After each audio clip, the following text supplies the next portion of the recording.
Welcome back to Finding the Edge podcast. I'm Garrett Boyum, joined today with Robert Fry and Garrett Baker, frequent co-hosts of the show. And today we have on Kyle Dupic.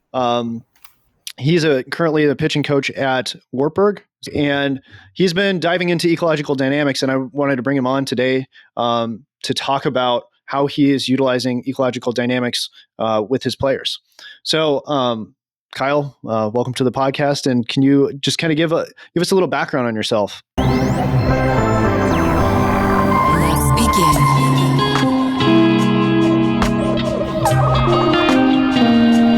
Analyzing. Finding the edge. Yeah, thanks for having me. Grew up in Iowa, born and raised. Haven't actually ever left here. Played Division III baseball, and then kind of followed my wife around for a little bit while she did the med school route. Did coach at Johnston High School.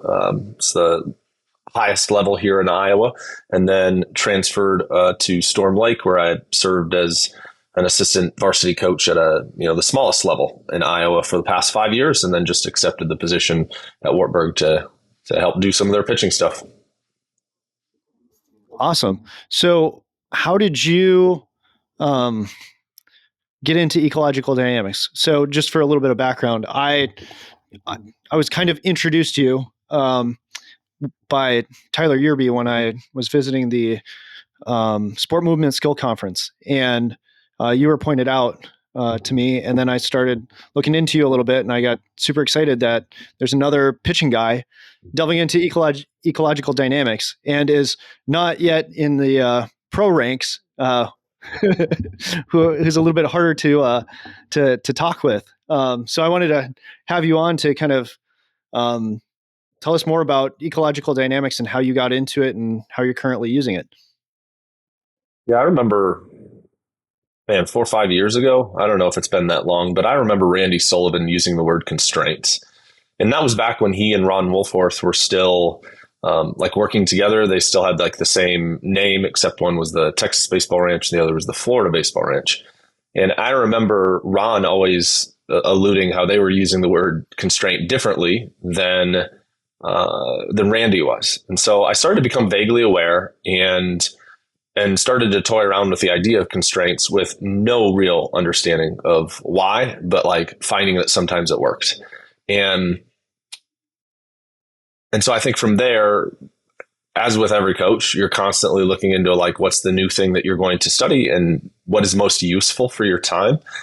And Rob Gray's podcast came across a couple times, started listening to it, and then was actually just dumb luck. I was at when I was at Alta Aurelia, I was did a million things as a high school baseball coach, right? But the other thing I did is I kind of from scratch started our strength and conditioning program and ran that. And so I went to a strength and conditioning conference. They just established this new, I forget if they call it fellowship or something like that for the Iowa strength coaches. And so I went to that for the past 2 years. And at the second one, there was, he's a guy that worked with NBA players, and he, I forget his name. He's trying to make a comeback now and just play as a 32-year-old dad, and it's kind of funny to watch him train and stuff. Max Mars? Something like that. Strong by Science is his, I think his social media handle. Yeah. So he gave a presentation and was clearly using ecological language. And all I was doing was just consuming every possible Rob Gray YouTube video and podcast I could, taking notes, trying to learn the best I can, reading his first book at that point. So he used that language. And then so I asked a question. I said, where do you learn ecological dynamics from? You're clearly using the language. And so he said something. It didn't really matter. But Corey Van Wyk then came up to me. He's got a different job now, but at that point he was, I forget the exact job, but essentially trying to help his company write more books for this performance-based company. And he's like, not often do you get those questions. And so he and I hit it off and had lunch, and he mentioned Emergence, and I went to their skill acquisition retreat, and I've had enough interactions with people to kind of know within the first 30 minutes of when you reach out to somebody if they're useful enough, if they're open. A lot of people, they want to charge you for their time. If you have a question, they'll say at the end of their presentation, hey, here's my contact. Feel free to reach out with any questions. Then you do, and you either don't hear back, or they want to charge you money, or they don't actually answer your question. And yet that was just 180 difference from Emergence. They actually really seemed to give a rip about me as a human being, that I would come out there. And of course I, flip my own bill and all that stuff. But at the same time, just they seem like good people. So that's when I jumped into the Movement Academy. And I think that's really where it accelerated. That was probably 6-8 months ago, something like that.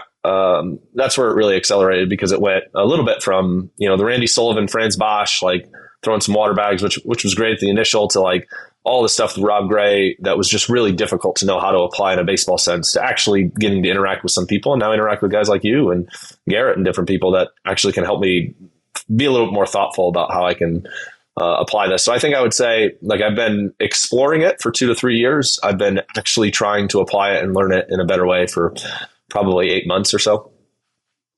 So do you want to kind of tell me more about your experience with the Movement Academy? Kind of walk me through where you started. You kind of alluded to it with what you were doing with, the Texas Baseball Ranch, Florida Baseball Ranch, and some of the other stuff. Can you kind of walk me through, like, kind of, okay, where you were at when you first started, even to knowledge base wise, and then what's kind of been that process and evolution from the start of the Movement Academy to where you are now? I would say that for the most part, my growth as a coach has always been, I think you have the age old, like, I don't have any new ideas at all. I just steal from other people. Sometimes it gets a little old hearing that, but for me, that was true. You just saw what other people did. You tried to understand it. You tried to understand the underlying principles, but in a lot of ways, it felt like you were sort of dealing with the individual athlete in front of you, and then just figuring out why they were broken and how you could help them get fixed or progress or develop, which was fine, because in a lot of ways, I came from a math education background. Like, I don't, as a strength coach, and I had no business being a strength coach. I'm a like to study stuff, but I don't have it. My wife's the doctor. I don't know anything about the human body. And so everything I'm doing is just trying to intake what I can find. And so in a lot of ways, it was just trying to see what other people are doing, how to best apply it. But since connecting to Emergence and the Movement Academy, and starting to a little bit more understand the underlying principles, I think in one of my calls, one of the things I said early on was, like, it feels like I'm putting on a new pair of glasses, and that I'm not necessarily looking at something on Twitter and going, that seems intriguing, I'll study it and see if I can apply it. But instead, I'm looking at all things in a different light to see, do they adhere to some principles that seem to transfer better in training?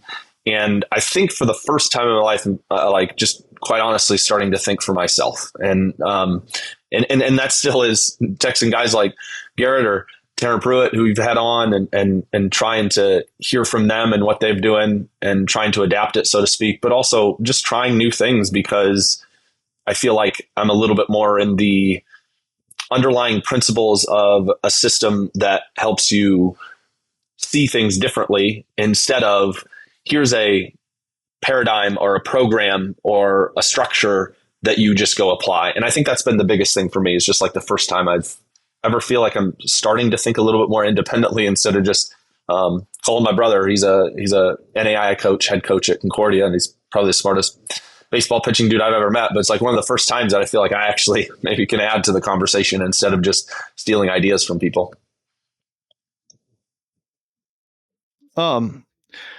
So how are you going about applying it beforehand? And how are you now applying things differently?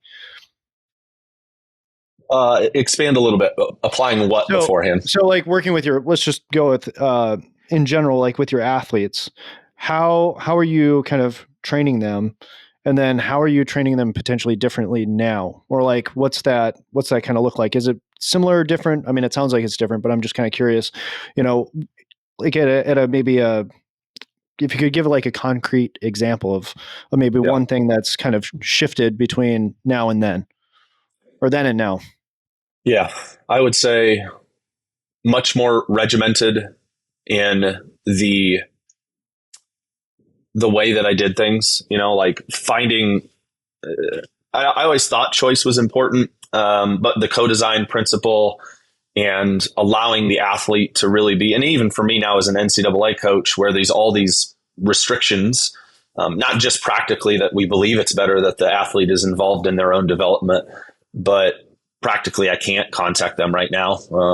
And so I think things like that, whereas previously it would have been your very traditional, hey, let's throw a bullpen and let's have everything be very structured. And here's your plan, like the plan of the exact warm up you're doing, how many sets and reps of things you did, not really trusting the athlete very well, but trying to control them a little bit more. And I understood that. I came from a lot of different backgrounds, coaching kids at 4A versus 1A, where it was like some of them actually did need a little bit more structure instead of freedom. And so, but now feeling like I'm trying to actually maneuver around with them to figure out where they land, what do they like, where do they come from, and so then once you get to your work, it was just all decontextualized and decoupled. There was no intentions behind it. Sometimes you're setting them, but they were very disconnected from what you're doing in the game. And I can just remember a lot of different games being like, why are they struggling to apply and what they did in practice, so to speak. And I don't think that the things we were doing were all bad. I think people were getting better. I think that's the amazing part of the human body, is that if you put work in, it's going to get better. But just now, so believing that it is more important to build an environment that looks, feels, and acts more like the game, that would allow creative expression to emerge instead of dictating it. I have a tough time knowing what to do with mechanics anymore, because I see so many people move differently, and everybody said that for a long time, and yet everybody just wants to get drunk on the biomechanical reports and tell you exactly how they should move. And I don't think I've talked to guys about their mechanics since the first day of practice when we took videos, and then I haven't talked to them about it again. And hopefully they don't watch this, but like I part of that is because I don't think anybody knows. Like there's some certain invariant things I've tried to identify that maybe are good movers do, but they tend to be more movement oriented. And so I think that's maybe the biggest thing, is less control of the players and trying to build more representative environments. Like our guys, we had 14 practices this fall. They threw to live hitters 11 of those 14. And I don't know what other fall program in the entire country probably did that. Like I genuinely don't know that anybody at any level did that. And maybe I'm wrong, but that just seems like a lot. Like I'm thinking our leader in appearance last year was through 16 appearances. If they can find a way to throw live hitters 4 to 5 times this winter, they're going to have thrown a full season of appearances to a live hitter. And like, just think about how much better that is for their development. So I think that those are the big things that have kind of changed for me. You might, if I don't mind jumping in here, just because I want to go off of that point right there. Because I think when a lot of people hear like, oh, they threw 11 of the 14 times to live hitters, you're like, oh, the body can't handle it. They're going to break down, Yes. Like they're going to get injured. So I'd be curious, since we've talked about this, so I know how you've structured it somewhat. Obviously, I haven't talked to you since, I don't know, maybe a month ago, maybe a month and a half ago. So I'd be kind of curious to kind of hear you expound on like how you kind of structured that and kind of manage the workload along with that, since that's probably the biggest issue, and where everybody kind of like, they're like, oh, you can't do that. Like that, they're going to ramp it up. They're going to throw too much. They're going to be throwing too hard too often. Like, how are you going to work on anything? So I'd be kind of curious your thoughts, and kind of like, if this was your first time doing it, like, what'd you find? Like, what was the good? What was the bad? How would you structure it differently? A great question. I got the same question from a couple people, like, man, you guys must be recovering really well. I'm like, I don't think so. But I don't think we have a good recovery protocol right now, to be quite frank. I've been in the job for, what has it been, 2 months, and we got some work to do. But yeah, so I want to be as specific as I can, because I think sometimes, like when I don't actually really, I've never really been that nervous to share information with people. I just think that we'll probably apply it better than everybody else will. Like I just feel confident with that. Like you can rip off anybody's plan that you want, but ultimately, unless you are a good coach, Rob Gray, will often say is not what happens when you do the first activity in your practice plan that's written on the piece of paper. It's what happens after that first rep. And so I think that's where real coaching is. So just to be as specific as I can, our fall practices ran Tuesday, Thursday, Sunday for 5 weeks. And guys would throw in a gameplay environment every other practice. And by gameplay, what I mean is, and this is one of the things that attracted me to the job, is when I presented at my interview, I talked about some ecological dynamics principles, and then they were talking about some things. So they've already gone into some game-based play with constraints in them, things like cutting off part of the plate, limiting certain pitches you can do, certain counts. Like they were already doing this. They already had an intuitive sense that just scrimmaging all fall to try to figure out who your 9th and 10th best players were probably wasn't the best way to use your fall. And so that's what I really appreciated about this program.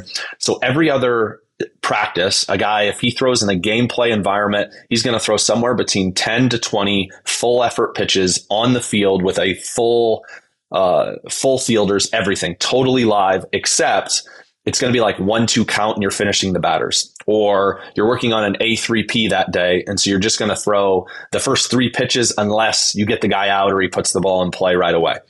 And so you're getting more batters, you're seeing smaller situations, and you're throwing 10 to 20 pitches. So if he does that on Tuesday, he's going to do that again on Sunday. Thursday, he's going to be working in a different group. We split our guys into 2 groups. And so on Thursday, what we started to do is like initially, the reason it was 11 out of 14, and for some of our guys next year, it'll be 14 out of 14, is because I was brand new and I didn't know any of these guys. So we did some initial Rhapsodos testing. We tried to fit them just a little bit more, help them explore, like, does a gyro slider fit them better? Does a sweeper fit them better? What kind of fastball? We just tried to build that out. And a lot of it honestly was for me just to better understand them, because I will be calling pitches. So after we got done with that for the first 3 sessions, where we went through breaking balls, fastballs, and splitter changeups and what might fit them better, and we jumped right in. And so what I did is at the beginning, and actually I was totally lucky, because I texted you, Garrett, and I asked, hey, how the heck do you even do this? Because like I'm kind of through these basic sessions. How do you do live sides, where it's maybe you don't have a field or you're doing it in a cage? We have a lacrosse field that we use. So we just use whatever space we can find. And luckily enough, you didn't respond, because right away you responded a couple days after I started it. And actually, I'm super thankful for that, because the way you were doing it is you had more rest before and after. And so your guys were throwing it at a higher intent. Our guys weren't able to do that because of our structure of our schedule. They only had 1 rest day. So that Tuesday, Sunday guy only had 1 rest day. Now, some days, if you threw on, Thursday live, you'd have 2 rest days. But again, it was a short turnaround. So at the beginning, I just created some thresholds, basic like 80, 90% thresholds off their average velocity from their actual gameplay data. From there, we'd say, hey, let's stick around there. A couple sessions in, I didn't like that. I just felt like it was too regimented. So what we started to do is we gave them those numbers, but then we said, I want you to throw at an effort that feels like it's not going to do any damage, so that you can be ready for gameplay. So I want you to throw at the highest level of effort you can while not feeling like you're going to fatigue for the next 10 to 20 pitches. And so they would find their own, and we would radar them throughout their warm-up. They'd throw, 5 to 10 fastballs to get the feel of where they're at as a warm-up, like, yep, that's my number.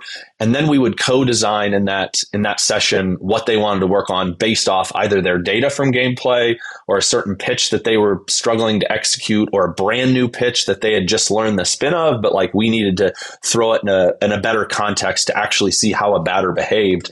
And I think the place where the light went on for me, and I hope for one of our players, was he was working on a splitter, and he threw one that was like 6-8 inches off the plate away to a righty, and the batter kind of fainted, didn't do a full check swing, but just fainted a little bit.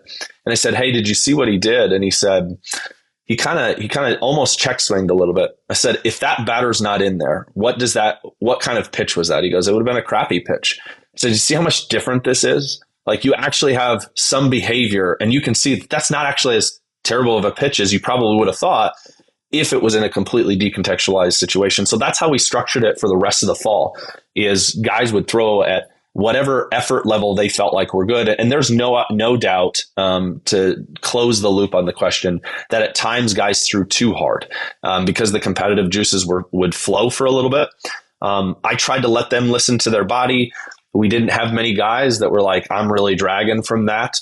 But I do think if I had to do it over again, I would have given them more feedback with the radar gun throughout, just to make sure that they weren't redlining themselves too much. But at the same time, I don't know. I do struggle with the idea of like treating them like fine china. Like, there's going to be a time where they have to train to throw multiple times when we go play the conference tournament.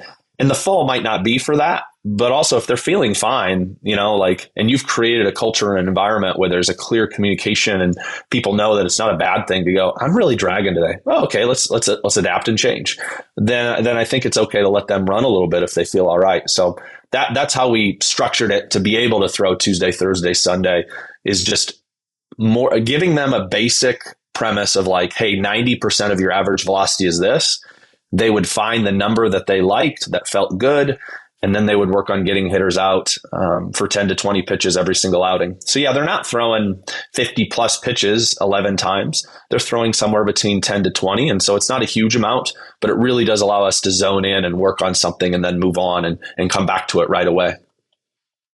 Yeah, no, I love that. I think one place my head went to as you were talking is I bet the maybe secondary benefit you may find from those guys is that they're just learning their bodies way better than if you would just allow bigger rest gaps, because now they know like, okay, what intensity can I go? Like, oh, I push the limit here and I feel like absolute crap. So it's kind of like they almost have to take a little more ownership of that.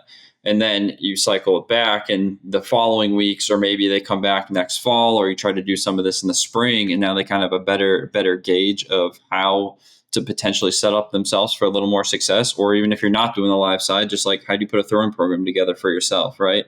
And I think that's the big piece in ecological dynamics is like, we're somewhat teaching these guys to be their own best coach in a lot of ways. And I think that's a really interesting way to do it if you were to really measure it out long term, because I bet that would be an extremely beneficial activity, especially just giving them the freedom. Because yeah, if you just limit them, and I mean, I'll be guilty of that. Like I'll put the parameters up there, and I'm dealing with certain things like language barrier and all that kind of hinder our ability to communicate at times. Even though I'm trying to get better at the old Espanol, but it's just like putting the parameter gives you like, it makes you feel a little safer as a coach, but you're also like almost putting too much guardrails, I feel, at times where, yeah, this person could have gone a little harder and maybe would have got a little more benefit out of it. Oh, this person should have been a little less, and we would have probably found more then, since he would have been more ready for when we go out next. So I do think that's a really, really cool way to kind of do that and give them ownership of that, and just let them, again, like it's very guided discovery, like the helping them along the journey. And yeah, you're making them more skillful, but at the same time, like you're helping them just to be a lot more just in tune with their body in general, which I think is awesome. I remember we had a young man at Johnson years ago, my first coaching stint, which would have been, 8 years ago or something. And my last year, I was the pitching coach for the varsity team. And we had a young man who would throw, 110 or 100 pitches, whatever the state allowed him to throw for that day. And the next day he felt fantastic. And he would throw another 70, 80, 90, nearly full effort pitches. And it didn't matter if he took that day off or threw another 70, 80, or 90.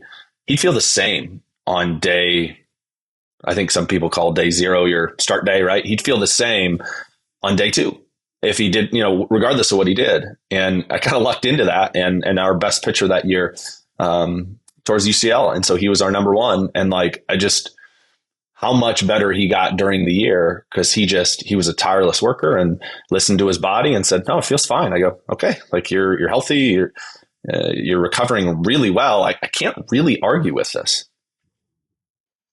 And I wanted to bring up or ask you a question, Kyle, like in regards to training in those environments. You mentioned gameplay environments, which I was like really excited to you talk about that. Being in an area in the Midwest where weather, availability, space is kind of lackluster, if you will. How do you go about replicating those gameplay environments with the amount of space / other factors that you kind of have to deal with? Yeah, I think the cool thing is when you start to see the players using the language that you're using with an ecological framework, you start to see the buy-in, and it makes it easier. So when guys are talking about being adaptable, which is what we're trying to build, we want to use the lacrosse field, and somebody reserved it that day, and it's not available now. And so now the catchers are going to get kicked out of the cage, the only cage that we can use. And we're just going to go find a couple hitters really quick to step in while they do some other work. And I think just seeing that the kids have started to buy into it too, a lot of it is just really being adaptable and being open to whatever you can do. And at worst case scenario, I'm starting to mess around. We had a guy in the program who cut some bats off. And so I'm starting to test like putting a tennis ball on top and how much weight do I need to put in the tennis ball for it to feel a little bit more real, so that even if they're in the bullpen and they can't hit a ball, the hitter could still swing at it. And there would still be some semblance of perception action coupling for what's happening with the hitter's behavior based off the pitch you're making. And so a lot of it is just trying to be adaptable and creative as a coach with our space and what we have. Now we're, firmly lucky. We have a cage that we can do it, and a lacrosse field right out in left field that allows us. In fact, I think the lacrosse field, as far as I understand, is way bigger than a football field.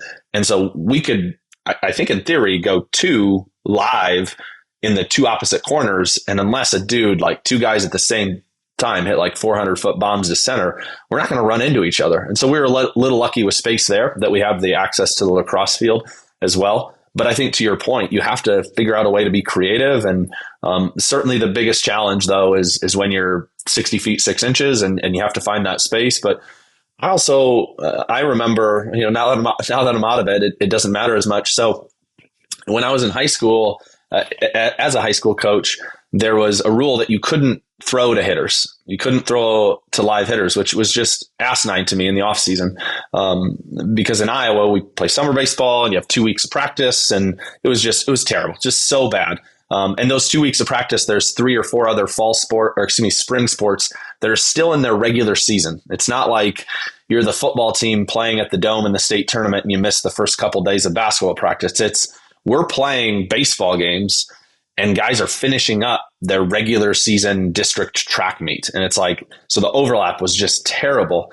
And so one thing that we did is that the rules said the only way, when they gave us some hitting dates, the only way that a player can throw to a hitter is if they're behind an L screen flat ground. So I said, fine. And I took the softball mats, like the softball, they have the little rubber and you can just roll them out. I said, cool. And we only had like 57 feet.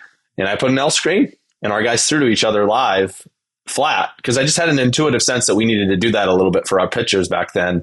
And so I think you can even it doesn't necessarily mean that if you only have 55 to 58 feet of space, that still wouldn't be beneficial in some way. Maybe you constrain them a little bit on their velocity, or you constrain different factors. Like you can still pull this off even in smaller space, I think, with your live hitters throwing to live pitchers, even if you don't necessarily have the space given the temperature and all that jazz.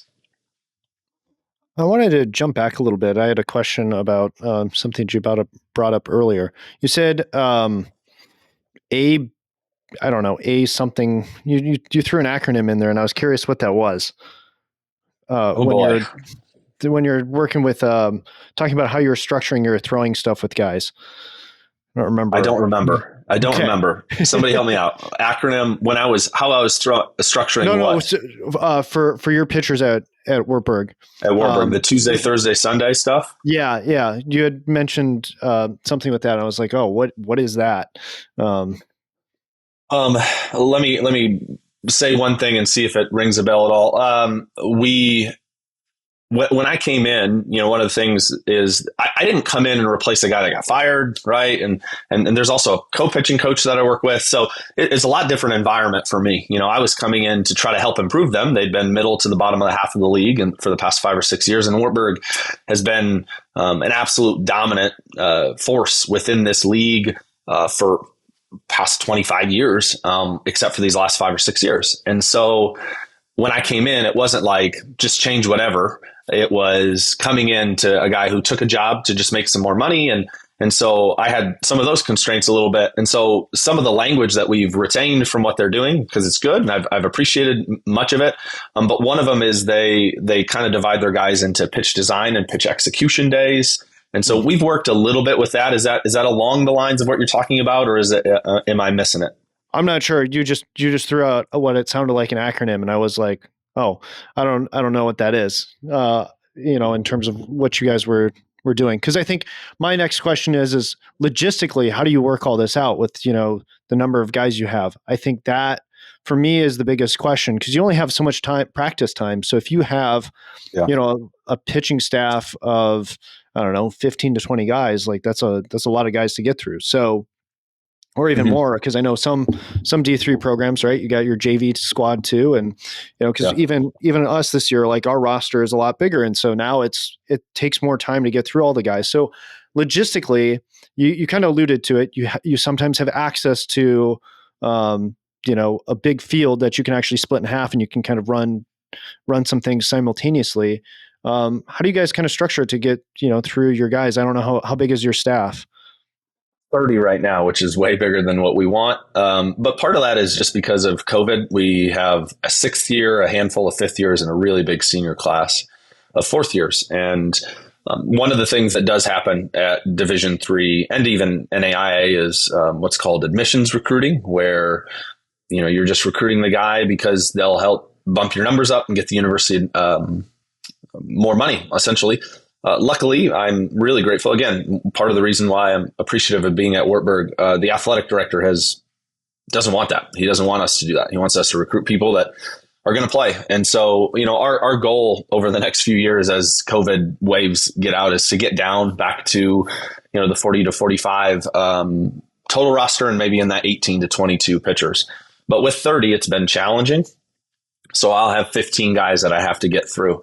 And so what we'll do is we'll stagger them. I mean, we don't practice together ever as a pitching staff. We really don't. We did for the first couple of days when we were installing some brand new stuff I was bringing in.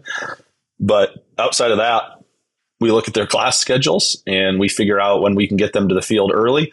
I'm lucky enough to be a stay-at-home dad. And so if I can find a babysitter, then I can get out to the field early enough at 1 p.m. And our hitting coach does hitting groups. And so those guys will hit for 45 minutes from 1 to 1:45.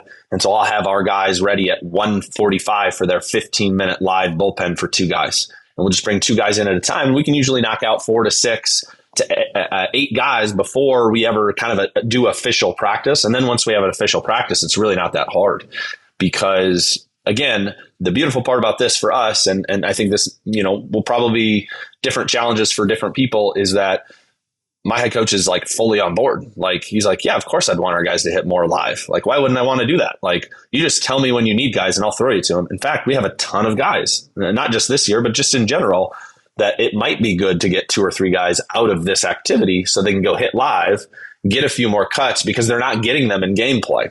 Because the difference for the pitchers is they're pitching every other day in gameplay. For the hitters, every single hitter is playing. And so you're having to figure out how to get 30 hitters at bats every single time. And now if we can go get them a few extra live at bats. So that's the one not constraint I have, is that I have a head coach who really appreciates this, and which seems intuitive, right? That you would want guys to face live pitching more often, but it's not always intuitive. So that's kind of how we structure it. Just get the guys with early class days there as much as we can, and then stagger them every 30 minutes as they come in.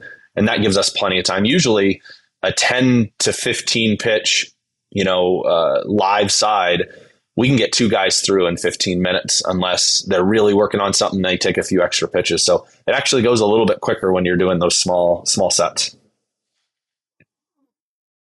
I think for me, that's where, I guess, how would you say for the coach that's wondering, like, how do I structure this? How do I work this in to what I'm doing? What would you say to somebody who's asking that question? Because I think what I've learned, having coached for a while, is like, okay, I might have this really great theory and idea, but everything comes down to logistics. I mean, it's For sure. like that for me is where when the rubber meets the road, it's really about, okay, how efficient can I be with my time? And I think for me, because this is a great idea, it becomes a question of like, okay, how can I fit this into my normal practice window? Some coaches, they'll be like, we're going to go as long as it takes. Other coaches are like, I don't want to ask my guys to be here longer than needs be, because then I start to lose guys and their attention, all that sort of stuff. So what would you say for a coach who's just wondering, how do I be efficient in working all this in? First, you need to ask what you value. And so if you don't value more representative game-like environments and you really appreciate your dailies where guys are on their knees getting their fielding work every day, then this might not be for you. And that's not a criticism. It's just acknowledging that some guys, you're going to have to let go of a guy not being in an activity every day, and just like, hitting's cool, hitting's fun, and hitting wins ball games. So like, if you want your hitters to hit better and you want your pitchers to pitch better, that you probably do the real thing more often. And I think the funny thing is again, just what do you value as a coach? I think starting to look at like how many guys improved a lot during the season versus not really at all during your practices. And I think if that's the case, it's probably speaking towards they were now in more representative game-like environments, and therefore they got better at the game. And so maybe your practice environments aren't exactly what they need to be in order to see that transfer of training. And so that's the first thing. Like, what do you value? Because you're always going to choose what you value. And guys that are a little bit more structured and organized and they want their more block practice and they want to get their reps in, this might not be the best for you. I'd say the second thing is I'm going to have my own constraint as a coach here. When we come in January, we're going to have to be indoors because we're in Iowa and we have a lot of snow. And we have a 2-hour window in our big old track facility. So we have a 2-hour window. So how do we pull that off? Well, now I know it's going to take 15 to 20. So maybe I'll just do 20 minutes per group. And so now I know at our 8 p.m. slot, I need 2 guys ready to throw their live side, whether it's full or a little bit more, a little bit lower intensity. I need 2 guys ready at 8 o'clock, and I'll go for every 20 minutes. And then I'll just mark those guys out and I'll work my way backwards based on how much time they want for their warm up. That's one thing. I still give our guys like, hey, here's the time to show up for your warm up. But then we're constantly, we have an intention journal, we call it, where they try to set an intention every day, and hopefully they're utilizing those well. And we checked them in their off season. And one of the things they're supposed to write in there is like, how long does my warm up take?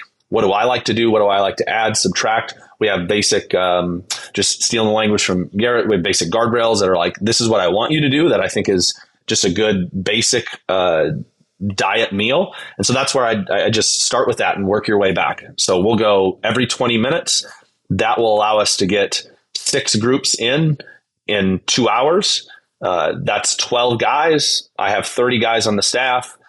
We're going to practice every day. So I don't even need to go 6 guys every time, right? Like maybe they throw every 3rd day now, and we start to teach them what does it look like to have sort of a competitive day, then a recovery day, and then a day before a game day, and then they go back.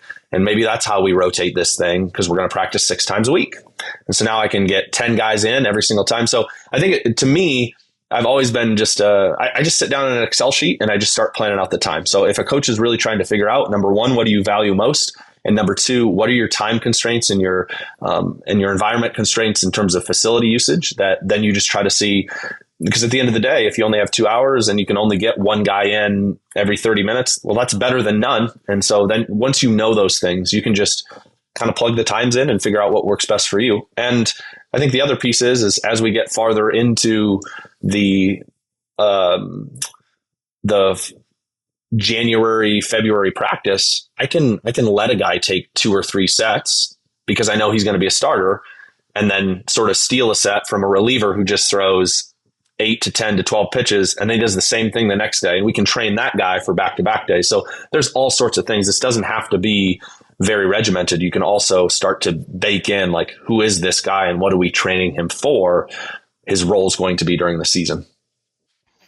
And I want to add to that, go even deeper. You know, when Garrett mentioned coaches, how about the player level? You know, I want to ask, like, how do you create buy-in at the player level? You know, let's say coach comes into a situation where they have a successful starter who's been their ace for a couple of years now. You know, how do you change that at all? Do you adjust it all with how your practice is going? Just talk a little bit about like how does player buy-in can impact.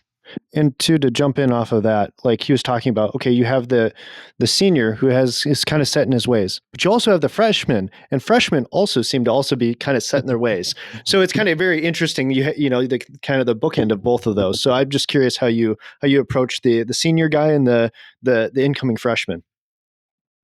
Great question. They're each individuals, and so what that looks like is going to be different for each person. And so we had 30 off-season meetings with our guys post fall. And in all of those, we're trying to co-design with them.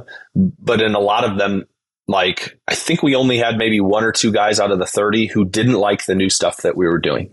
And I think a large part of that is the confidence of the coach, right? Like, I think that, like, if you're not really sure of what you're doing and you don't know why you're doing it, then that's going to be difficult for the players to have buy-in.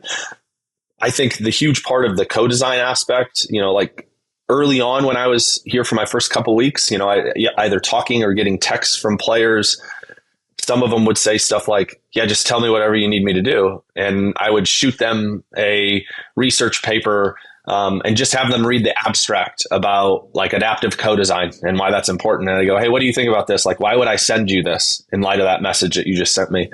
Oh, because like I need to be involved in the process. Correct. Like that's really important, is that you have ownership. And so I think part of it is educating the players. One thing that I did is during our meetings, I would always finish every meeting that we had during the fall with, why are we training the way we're training?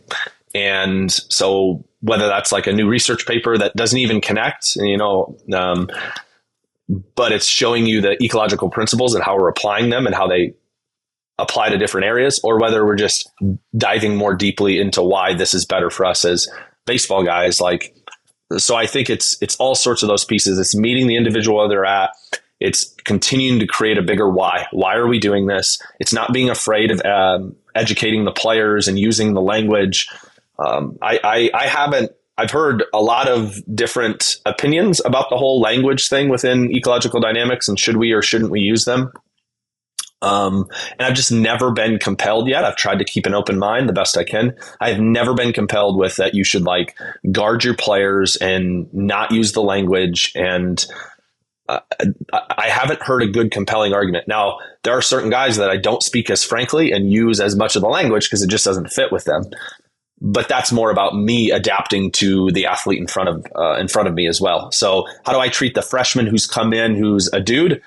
I do respect his process a little bit more because he's really good. And I want him to know that you're really good. And so I don't want to ruin XYZ, but maybe we could add this thing or do this thing or make you more adaptable in this way. And I've seen a lot of guys really appreciate that. And I think that's the last piece I'd say. I think it was Susan Fowler who wrote a book called Master Your Motivation, if I'm not mistaken.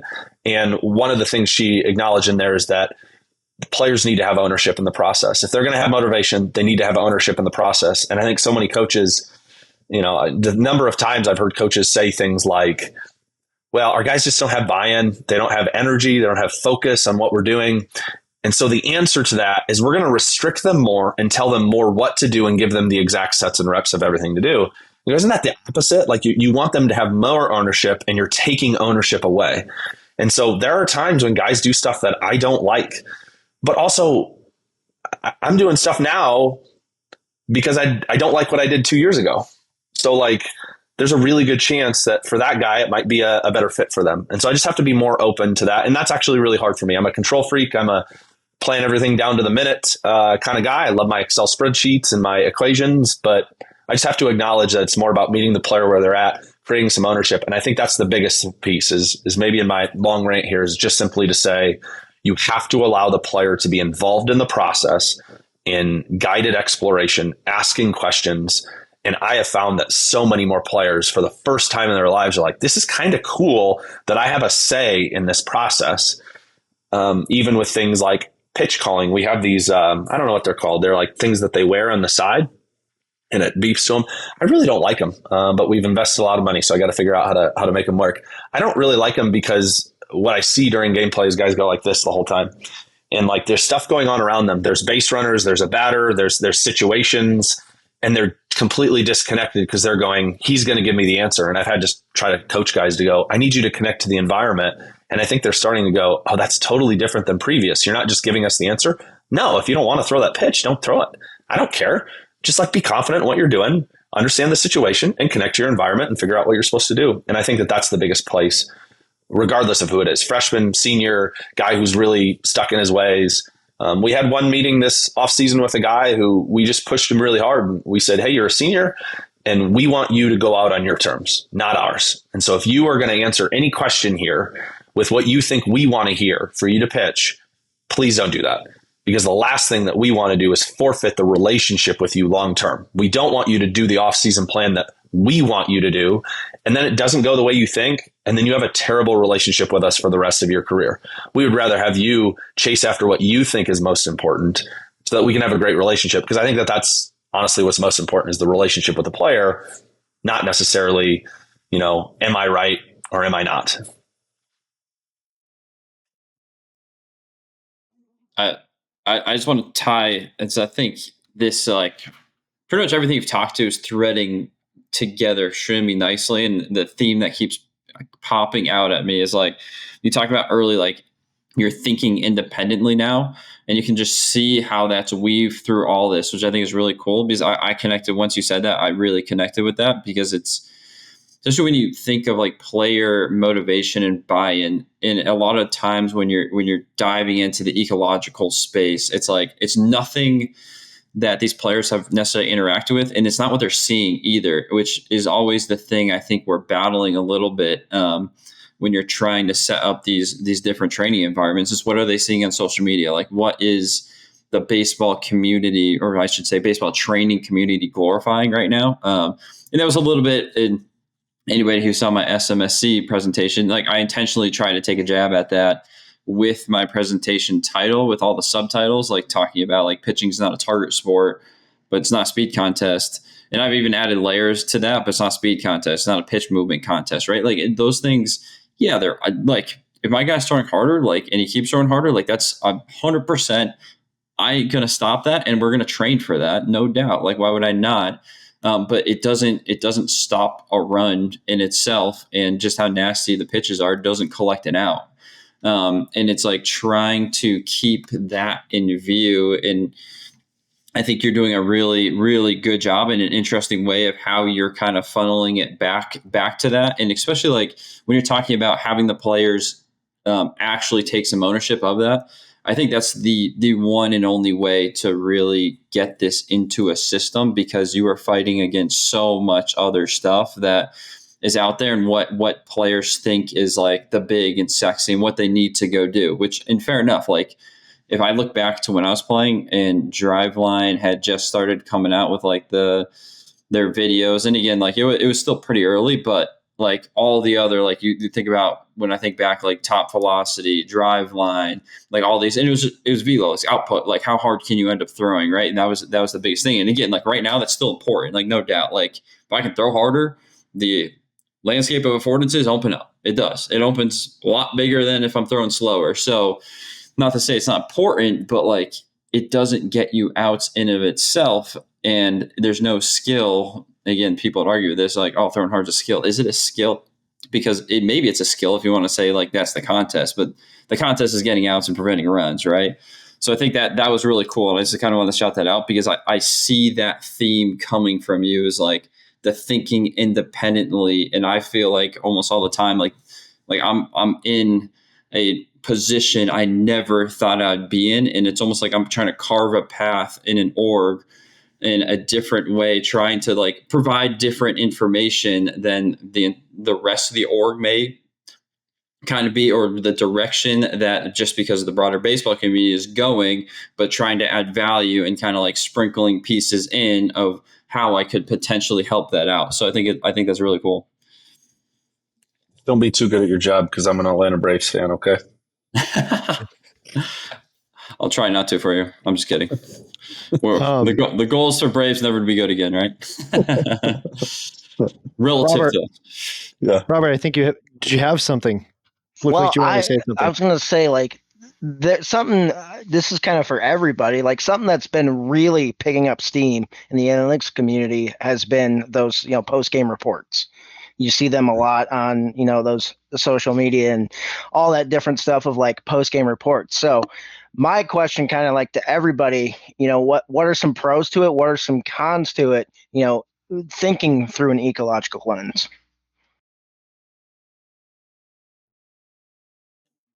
I mean, I can give you just like the top thoughts, just real quick, like 100 review of post game reports. I think I like them in a lot of ways, since it does give you kind of what happened, or what maybe like the pitches were doing that led to these certain outcomes. So it gives you bits and pieces of information and ways to kind of analyze your performance in a different way. But I still think there's holes within it, because it doesn't give, like, you see a one pager of anything, like it's not going to give you all the context or why everything happened, right? It's still missing the components. And again, I don't even know how you measure it, but like, was that person actually tuned to the specifying information in the moment, and why did they act the way they acted, right? Like in a lot of what I talk about is like just knowing the intentions of the pitcher, like what were their intent during these, because I think that intentions produces your actions, or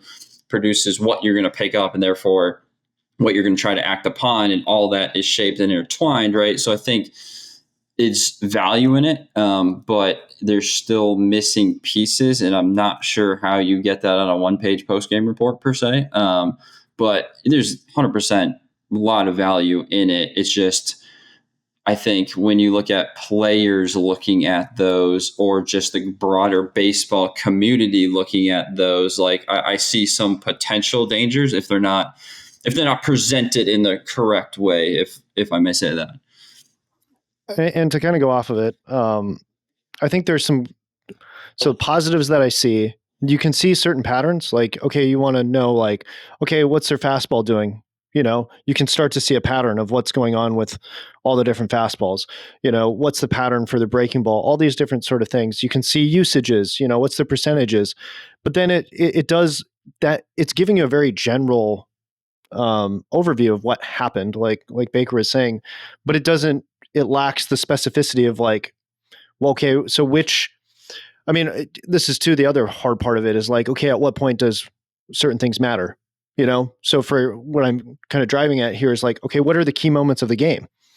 Like those things play into the context of what you're seeing. And sometimes it's hard to figure out, is it just the percentages that led to the success? And I think that's the big thing, is like how we look at it is overall, we look at the report and say, okay, success or not success. And we draw that on like the broader scale. But really, if you start to think about it at the professional level, it's probably going to come down to how did you handle certain hitters, like very specific hitters within a lineup, more so than others. And two, when you don't have success, let's say it's a different part of the order. Okay, like what happened there, right? And I think that's where the summary reports kind of miss that context, of like key matchups.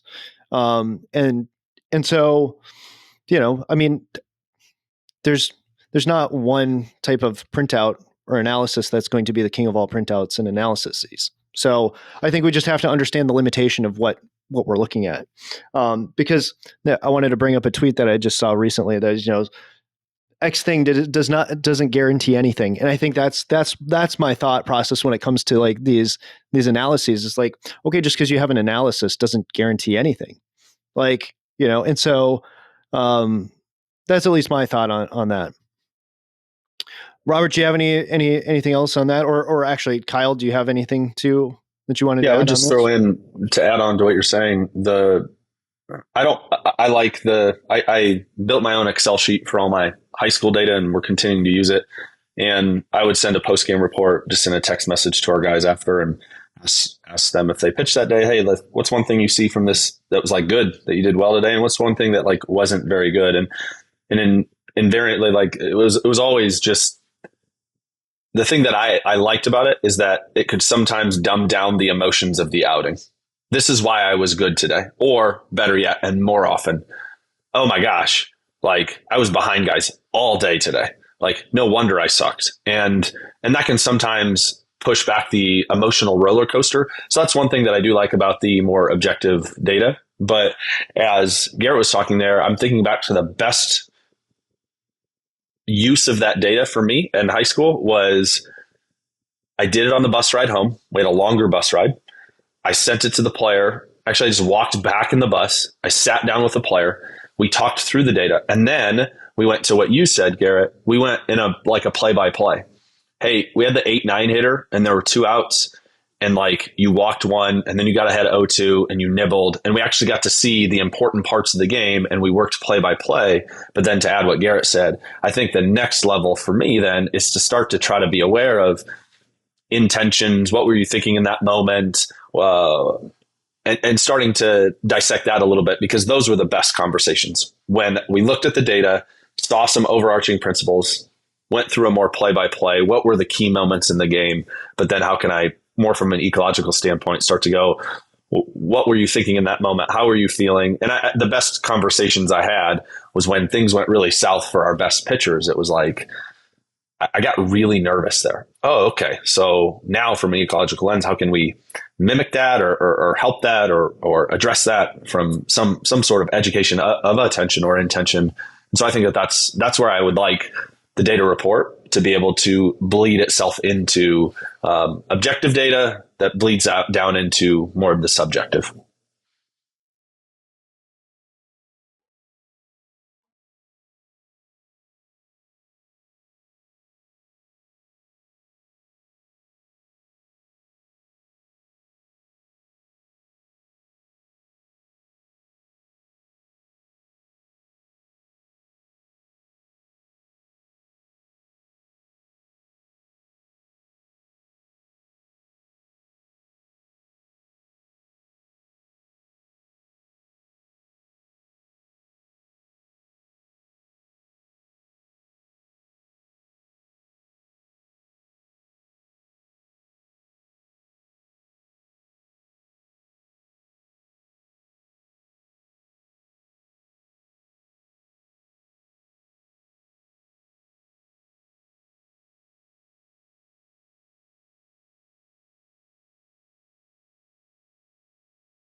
Yeah, I think something interesting too, and it kind of ties into almost everything we're saying here. But like when you go in, say you see a report and maybe the stuff was down a little bit, but he performed super well.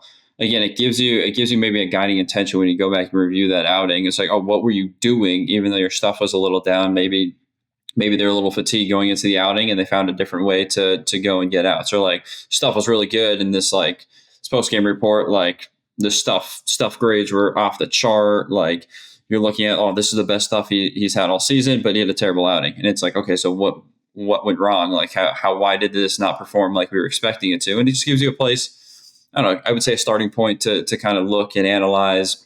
And a lot of times it'll line up exactly what you think, and it doesn't really give you anything other than maybe what Boyum's talking about, where you're starting to look at trends and you can start like tracking the trends game per game.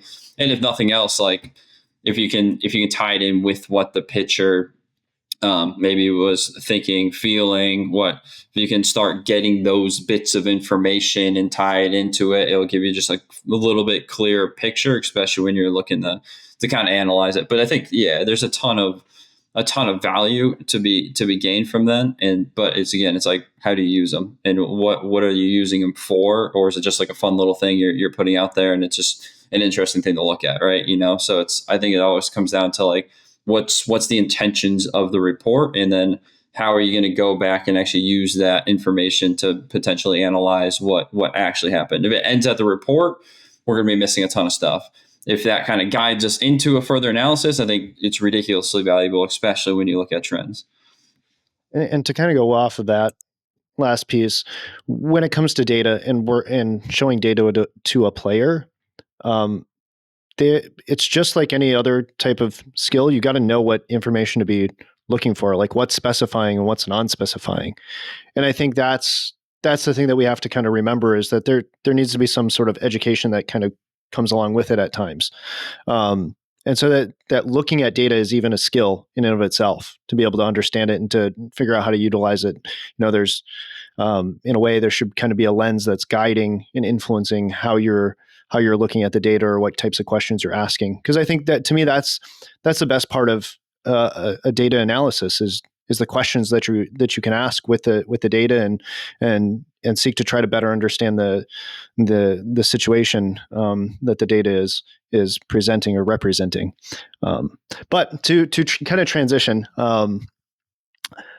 at this point, I probably should ask this question at the beginning, but now is better than never. So I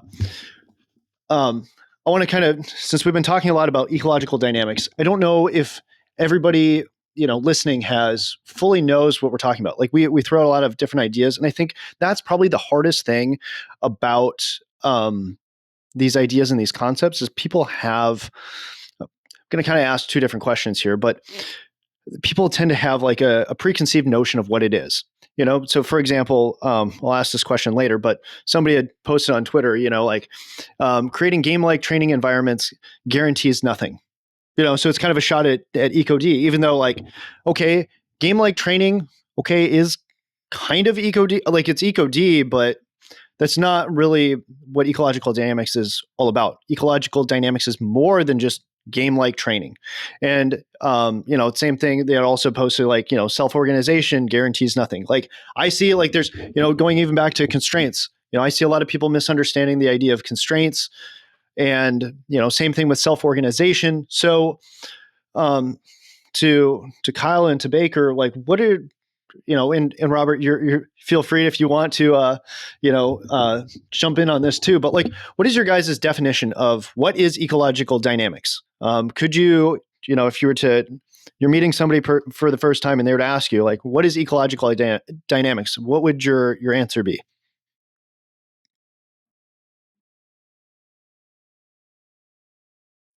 I'll jump in. I thought about it a little bit over the last couple of weeks since our conversation, and if you put a gun to my head, I would say that the way that I talk about it most of the time is how we behave in light of the environment instead of in light of what somebody says.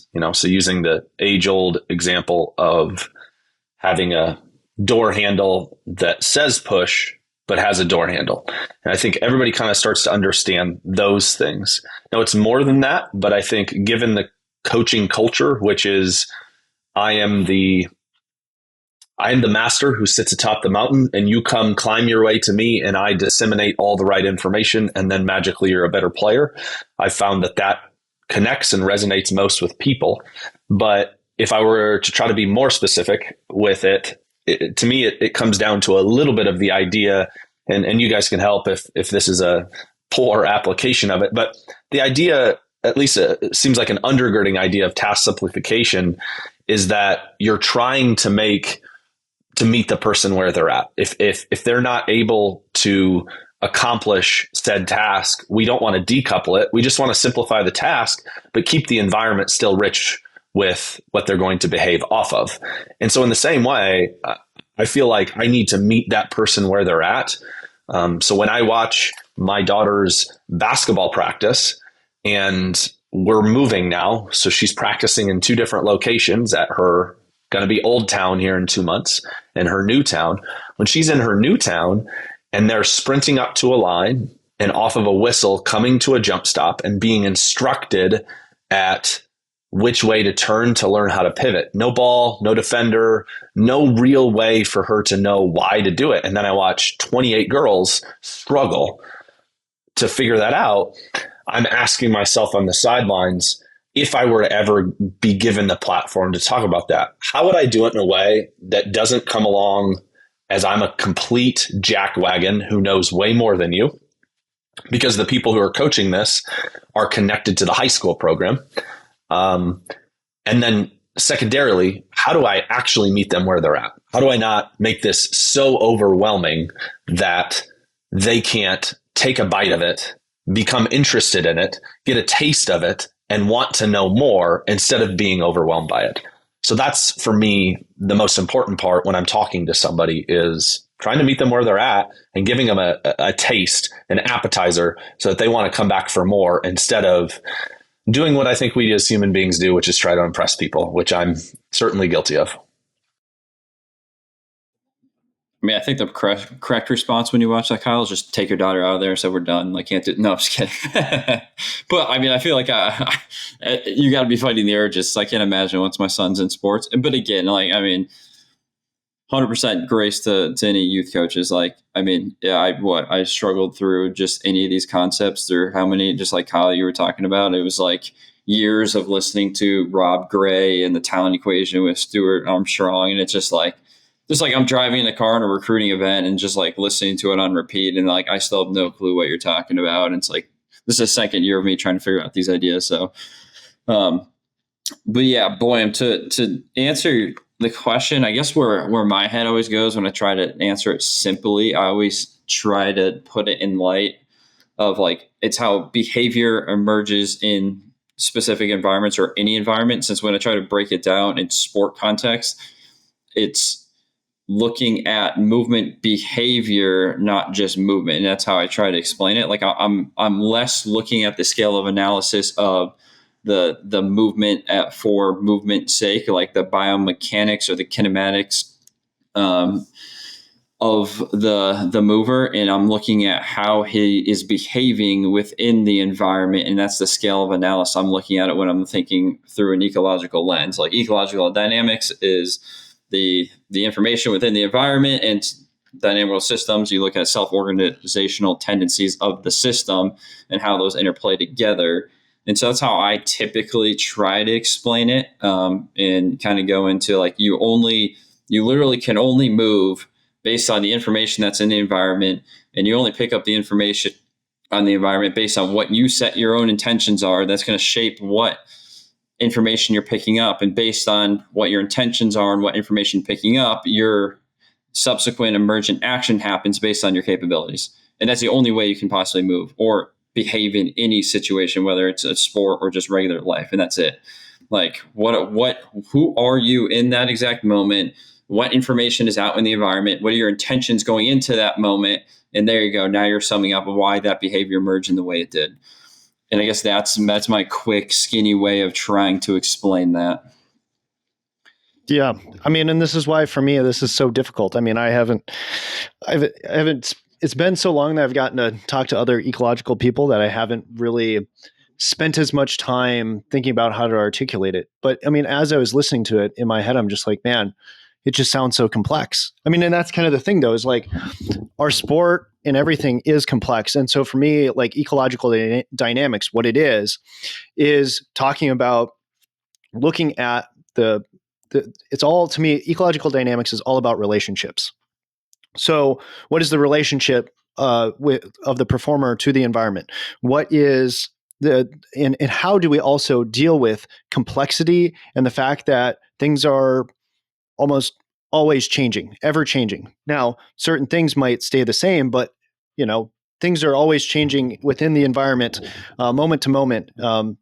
As the analogy that likes to be used, or the example that likes to be given, you can never step into the same river twice, because the water it's never the same water, and because it just keeps flowing by. And so, and you're never the same man. Just help you finish the quote. Well, and to that point, right? Like, I mean, because that's the other thing too, is that, we, as time goes on, we're learning new things, we're interacting with things change. And so you need some sort of framework to help you to begin to be able to handle the complexity that is within the world and the dynamic or the changes that often occur. And so for me, that's what ecological dynamics is, a framework to help you navigate that.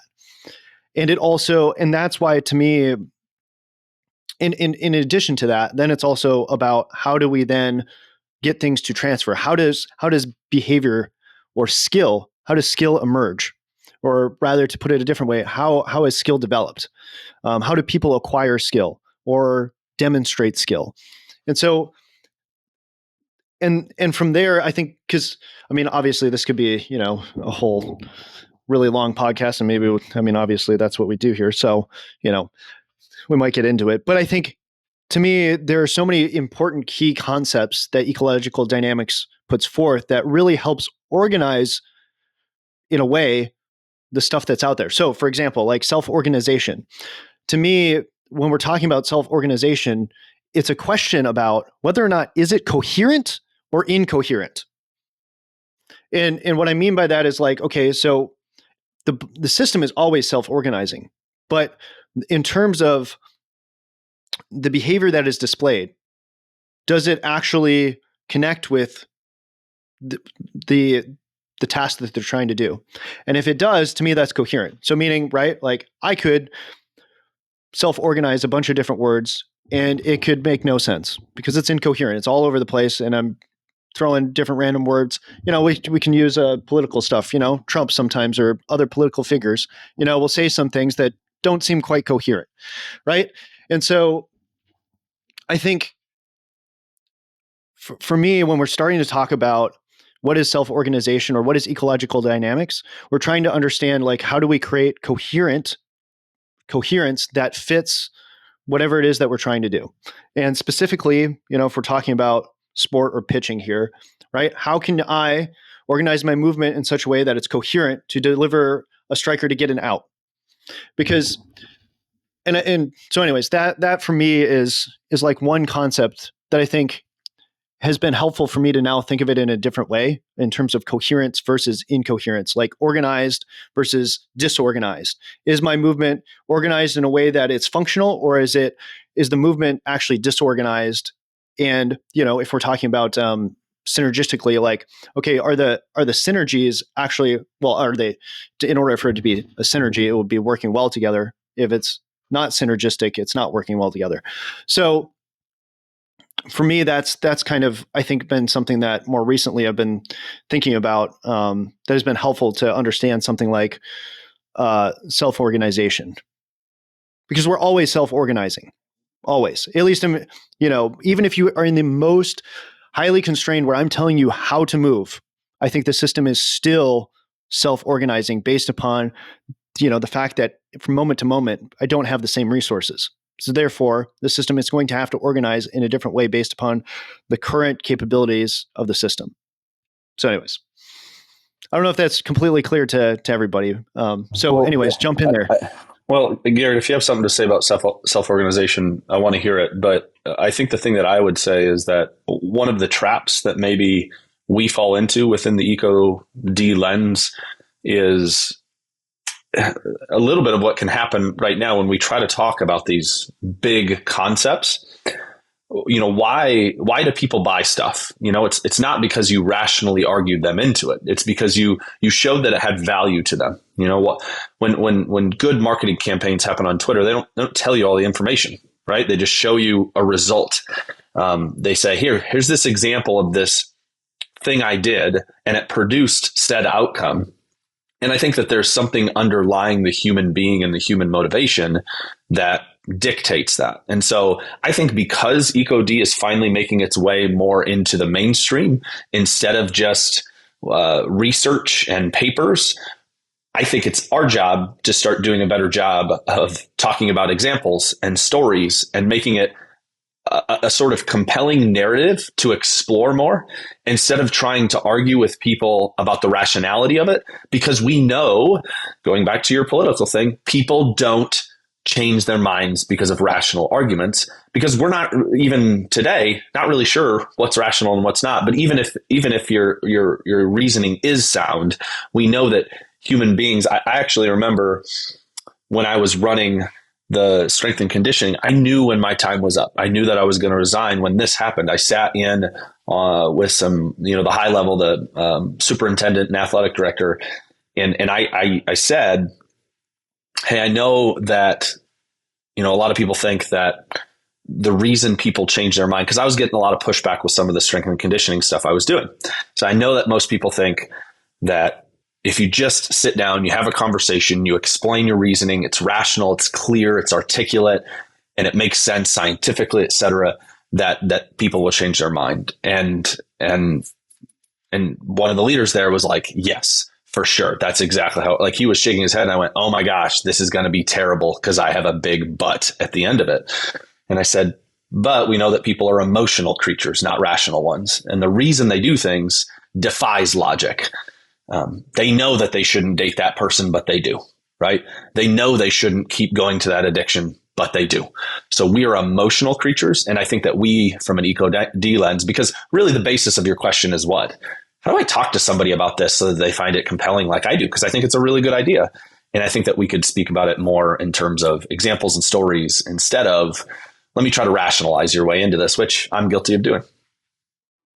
Absolutely. I mean, I'm there with you on that. I think the first thing that the reason why I initially was smiling when you said all that is like, okay, actually that was one of the questions I wanted to ask you is what results have you seen so far? You know, based upon how things went this fall, you know, are guys getting injured more? You know, what's their performance on the field? Like, you know, did you guys get to play any outside competition? Because I know we played, you know, a couple of D3 teams, and I believe each one got only one outside competition date for the fall. So how'd it go? You know, your first fall, how'd it go? And two, even, you know, because it sounded like you had also started to use these ideas and concepts in high school. So, you know, what results have you seen, and how does it compare to what you were doing before as well, as far as results go?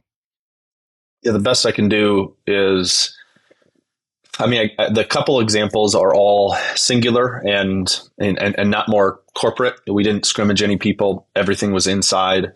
I would say of the 30 pitchers we had two guys who pushed back against they were trying to find an old version of themselves. I was thinking about that on my drive home. I had a 2-hour, 45-minute commute during the week, during the fall as we, finish moving here. And one of those drives, I thought to myself after the fall was like, the two guys who struggled the most were the guys who were looking for a previous version of a pitch and trying and not realizing that they're a different man, right? And they're in a different environment.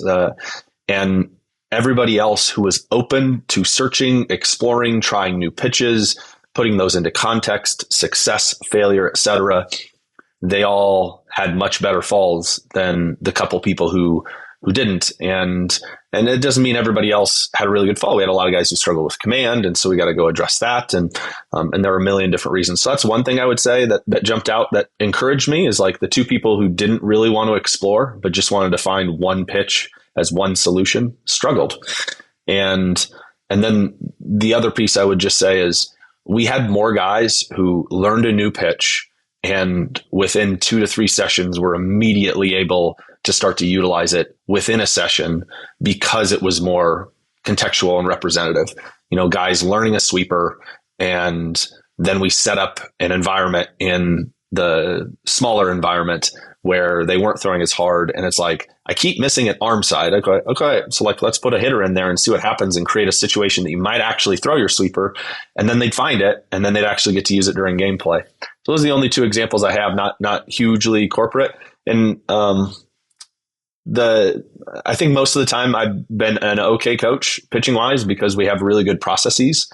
And so we had success in high school and we're ranked near the top of the state in several categories, but I don't know how much of that was, driven beyond just trying to outwork people and putting in reps, which is still a lot of still really valuable. But now how I see like the value of the higher value of reps in context versus outside, I'm interested to see how much faster guys can improve and have a role, and not necessarily, to your point, it's not a speed contest. Like, we have guys that don't throw really hard, and I'm super confident that we can help them get guys out because we've taught them skills this fall. We've taught them how to get guys out and different ways to do it and how to make pitches work, as opposed to like, well, you only throw this mile an hour, so I guess it's going to be really hard to get guys out. I don't really think that's true, because I could pair that slow throwing guy with a hard throwing guy. That's contextual within the game too. And like hitters have a tough time adjusting. Like if you have a guy who's running up to upper 80s and then you have a guy who's going to throw a bunch of 69 mile an hour changeups, curveball, sliders, like, are you really telling me that guy can't get 3 to 6 outs? Like that's ridiculous to me. I don't know any hitters that are that good to go from like upper 80s to upper 60s and make that adjustment right away. So I think the context there is really important too.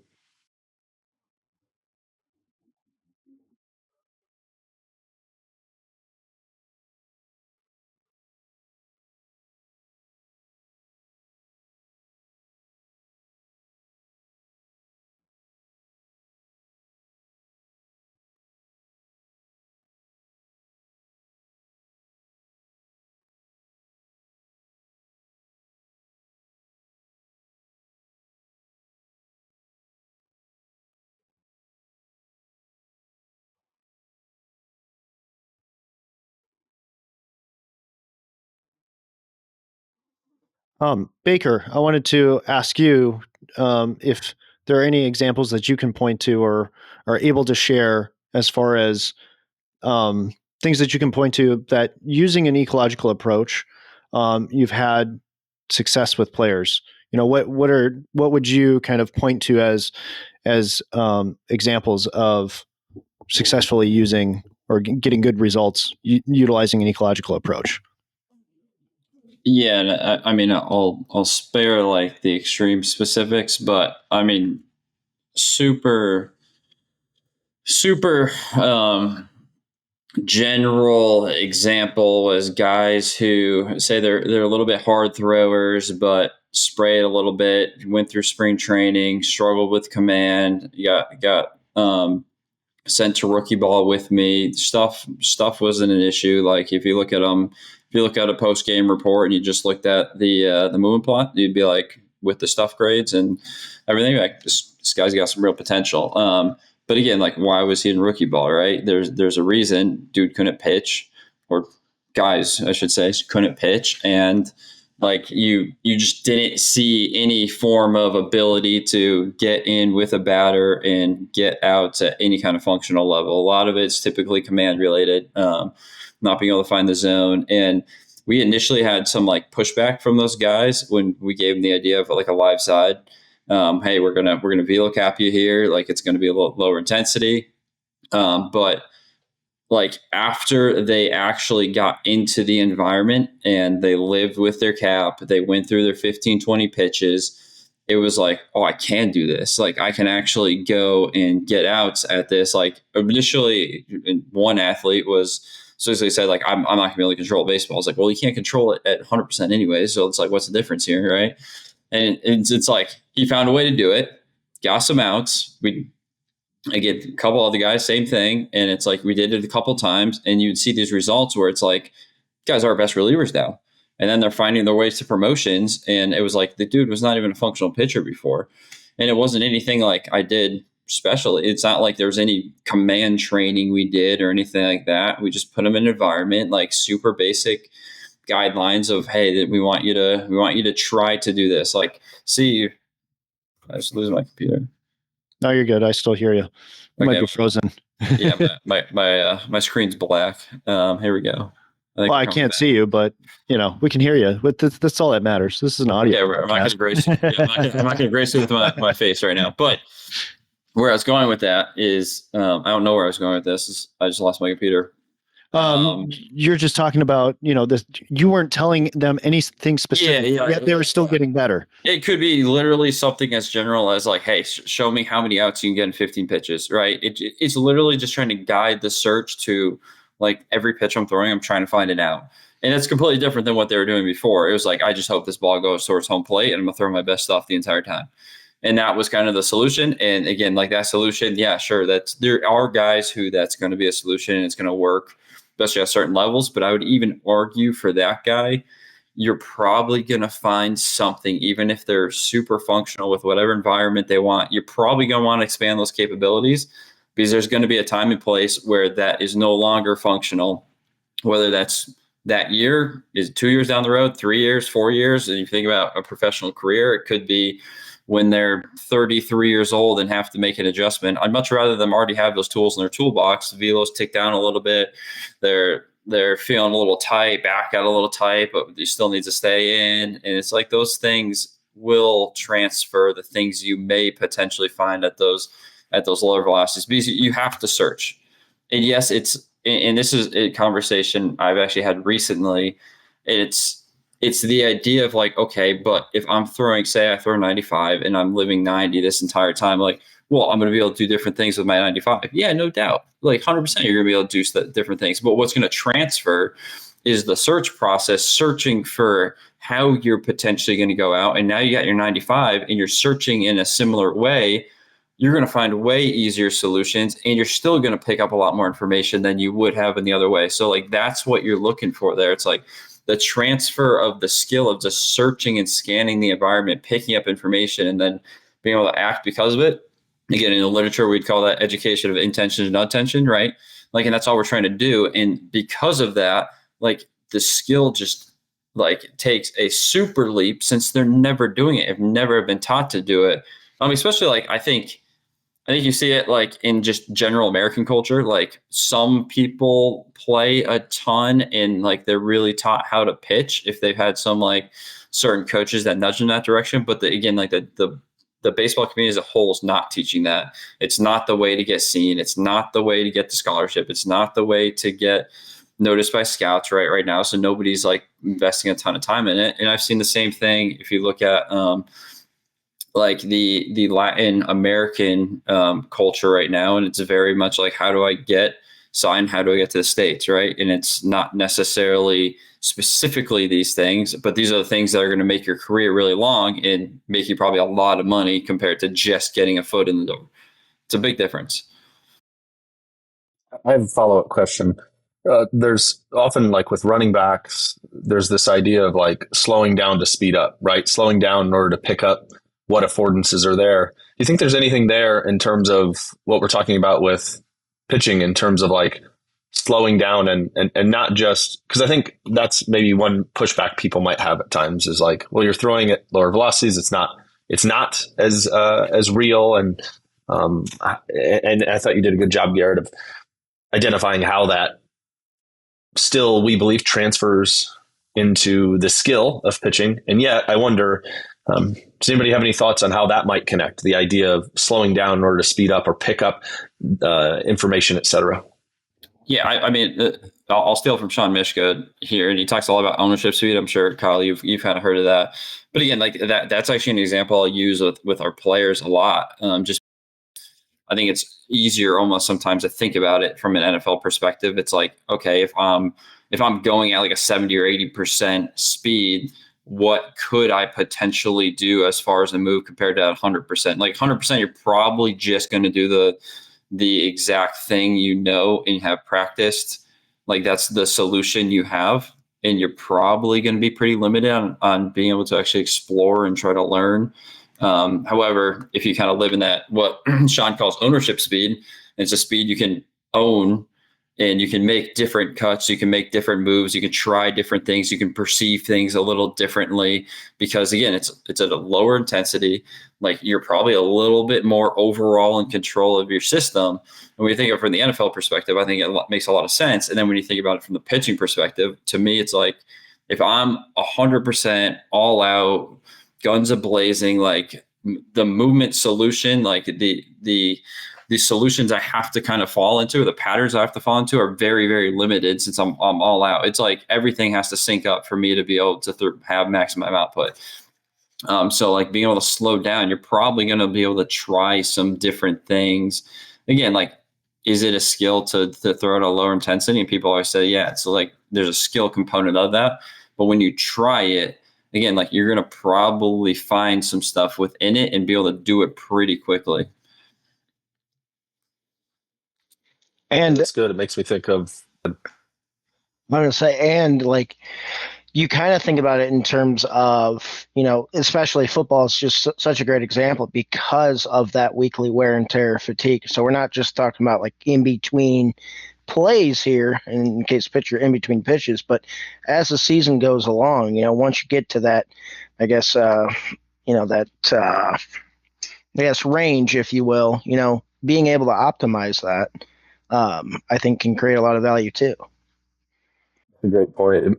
Like max effort is itself a constraint. The more weight you put on the barbell, the less creative you can be with it. And so throwing at a completely 100% effort is going to change the search process. And I do wonder too, how does it educate the player's attention and intention when the only thing they're thinking about is max effort?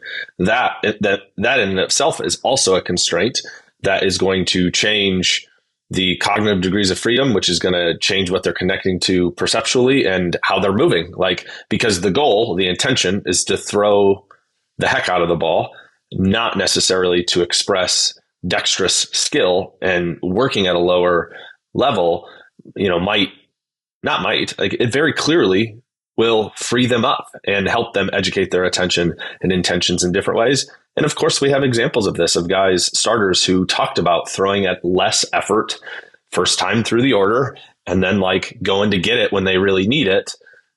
It's a little bit of what they're doing in that respect as well. I think what you just said there is like so powerful, since that's something that I don't think people think about, is like just trying to go max effort. That's your intention. Like you're literally organizing around the idea of max effort. And like, what are you going to do? It's like, when I'm going to throw this as hard as I can by this guy. Okay, like great. And what you see as solutions is like the guy who sails it over his head or yanks it into the ground. And it's like, okay, so what was your intentions there? It's like, you probably actually did exactly what you're told your body to do. Like you tried to throw it as hard as you can by the person, and it's like it went by him, and you threw as hard as you could. You actually like accomplish your goal. And that's where I always go to, like, you have to pair it with actually something that you're trying to do. And it's like, all right, you're trying to get is the intention actually to get a swing and miss by him? And it's like, where are you trying to get the swing and miss?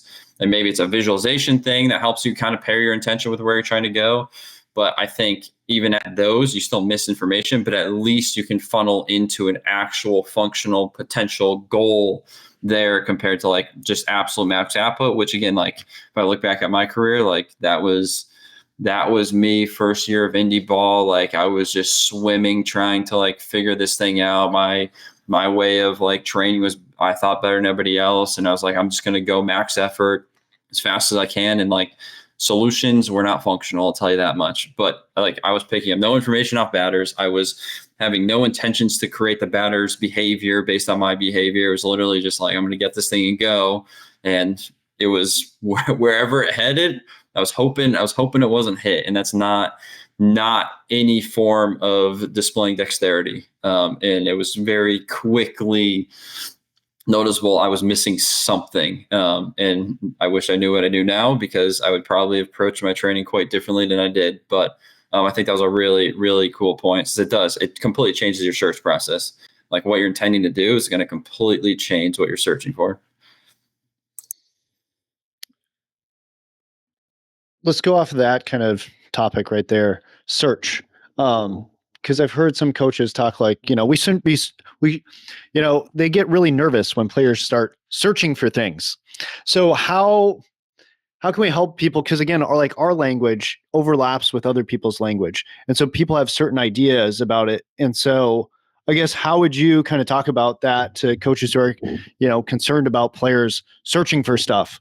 I guess I've run into that personally. And so I'm curious what your guys' thoughts are around that, because for me, like, search is huge, and it's all about how you present something, because it's not just search to search. It's like search with the intention of discovering something more functional. Or to what I've been telling my players is, I want you, when we do our exploration, you're trying to search and identify a relationship. Like, so for example, okay, if I'm playing around with something mechanical, if I do this, then X happens. So for example, if I tip my barrel more vertical, I get more on top of the ball. If I tip my barrel more flat or level, I get under the ball more. If you can develop some sort of like one-to-one relationship with how you're moving to what happens with the ball, all of a sudden now you better understand like how you're relating to your environment. And then two, when you have to make adjustments or things are happening, you have an idea of like what things you can manipulate and what things you can do to get you back on track. From at least a hitting perspective, on the pitching side, it's very similar. Like too, like I've learned there are certain things, like if I miss a certain spot, it's not because when I first started, like, and I think I'm curious how much you guys have like played around with these ideas yourself when you're doing baseball activities. But like for me, I had the yips and whatever. I couldn't, I sucked at command. But I started, when I first started playing with these ideas, I was like, oh, mechanics, none of that, whatever. I'm just going to really focus on connecting to my target. And that works sometimes. But then once that thing kind of wore off, or that intention wore off, or kind of run its course, then I started missing again. And then I eventually came back to like mechanical things that I, had kind of figured out in the past or whatever, just started using what I understood. And then I was starting to throw more strikes. But then I understood from ecological dynamics that well, you know what? I'm not going to focus on the mechanics. I need to focus on staying connected to my target, to where I'm trying to throw it. And so for me, like that's been what I've had to learn, is like the blending of mechanics into an ecological setting, and how that all, like where that fits, where that lives and breathes, to use a more ecological language there. So I guess I'm kind of curious how you guys begin to, how would you guys kind of address that question, or that kind of pushback of like, oh, guys shouldn't be searching for things type of a thing? Can you give maybe just a little bit more concrete example of some of the concerns, criticisms, questions you've had about the problems with the search process, so I can better understand that? It's more just language. Okay. So it has to do with overlapping language. A coach doesn't want a player to start messing with their swing, and then, cause you've seen this, like guys will start messing with their swing, and all of a sudden, like, just things go haywire. And you're like, to me, if your swing is fine, why are you messing with it? Right. Unless you understand what's going on with your current swing, and you can default back to that after you do your exploration. Right. And that's most of the time when I'm talking with a player, and I suggest them to try something. It's like, you can go back if it don't work, like just go back to what you're doing before. No big deal. You know, but if you do find something, then like put that in your back pocket and, figure out how to integrate that back in. But I think for coaches though, their big worry and concern is guys, saw something on Twitter, and then they are trying to, play around with that. All of a sudden they're, it creates a hole in their swing or whatever, or, it causes some sort of other problem. I guess that's how most coaches, when they think about search, they are thinking that an athlete is going and searching online for some guru to tell him something. And now he's searching for answers as to how to throw more strikes or how to throw harder or whatever it is. So it's more that language of like, you're searching for answers type of a thing. So I don't know if you've heard that, or Baker, or you've heard that. I'm just curious if you guys have any thoughts with regards to that, because I at least have run into that of like overlapping language, where when I tell guys that no, you should be searching, and then they hear from another coach like, I'm concerned if you're searching around for stuff. That's where because I haven't had a problem with like having guys explore and that sort of thing. But I do see overlapping language can be hard for players when they hear one thing from one coach, and they mean it a different way, and then another coach says the same language and then means it in a different way. So like that for me is where I'm just trying to see if you guys have any thoughts around that, because that's something that I've run into or seen people run into. Yeah, I mean, I think my initial thoughts when you started going on about that, it's just like, again, it's lack of education of when we maybe talk about search, what that actually means, especially like the last thing I mentioned, like it's beyond searching like for a new mechanical cue or a feel, or it's literally searching the environment for what information I could potentially use to exploit, which again, like those are vastly different, and maybe it's something in the ecological language that like maybe we need to find a different word if that is a constant issue where you're saying search and people or coaches kind of freeze their own degrees of freedom when they hear that, and like they want to kind of like butt in and stop that process. But I mean, to me, those are so vastly different that I can't imagine there'd be too much pushback on that. But when you're talking about like searching or exploring, say it's a different way they could potentially throw the baseball, or a different way they could potentially swing. Like I think naturally, if you live in a world where there's a one size fits all, or there's a model you're looking after, like that's always going to be an issue. Like I don't know if there's necessarily a way that you're going to convince the person, if that's what they believe is 100% true. Like this is the best way, and we need to get to this, or we need to get to that, for them to necessarily buy into it. Other than believing that exploring, we may actually find that individual's best way of getting into said positions they're looking for, or a more biomechanically efficient pattern that they could potentially find. But again, I guess it's who you're talking to, because I think anybody who's like worried about searching, and maybe this is a good way to, at least when you started to go into it, where my head went into it, like a good example of somebody who's having a lot of success and you're trying to have them still explore and search. And that's where I definitely could see pushback on that. Where you have one of your better players and you're allowing them to get away from just like maybe like a feel good batting practice, or going away from their quote unquote normal swing, as if there's just one swing that guy takes all the time anyways. But I think that also is like, we're trying to expand their ability to solve as many problems as possible. And that's what you're kind of going off of, where their best swing should still emerge on what you could say is their best pitches, right? Versus like, we're trying to now allow them to solve a wider array of problems and be a little more robust in multiple contexts. And that's kind of where my head went at with it, if you were to try to explain that. But again, like, it really depends what definition of search is. Because like initially when you said that, I was like, well, the search I'm talking about is so vastly different, I can't imagine there being any pushback. But if you're just talking like movement, like if somebody's looking for a specific movement pattern or biomechanical model, like, yeah, I could see where they would. But again, like, that's just completely different train of thoughts. And it's very much like, okay, so what's the actual end goal? What's this person's limiting factor? And it's probably more of a conversation than anything. And finding out, again, like being able to work with coaches and finding that happy medium where like, okay, like, we're not necessarily trying to change what we're doing. We're just trying to make it a little better. And that's kind of always the language I'm using. Yeah. And for me, I don't know. I like the word search. I think it's great. I don't feel any need that we should use different language, but it is hard because, all these words have certain connotations.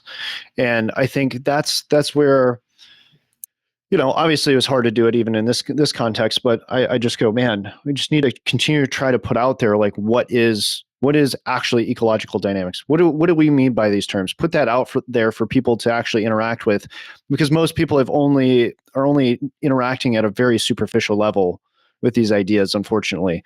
Not that they can't make great use of them at a superficial level. I think you can do a lot, even with a superficial understanding of these.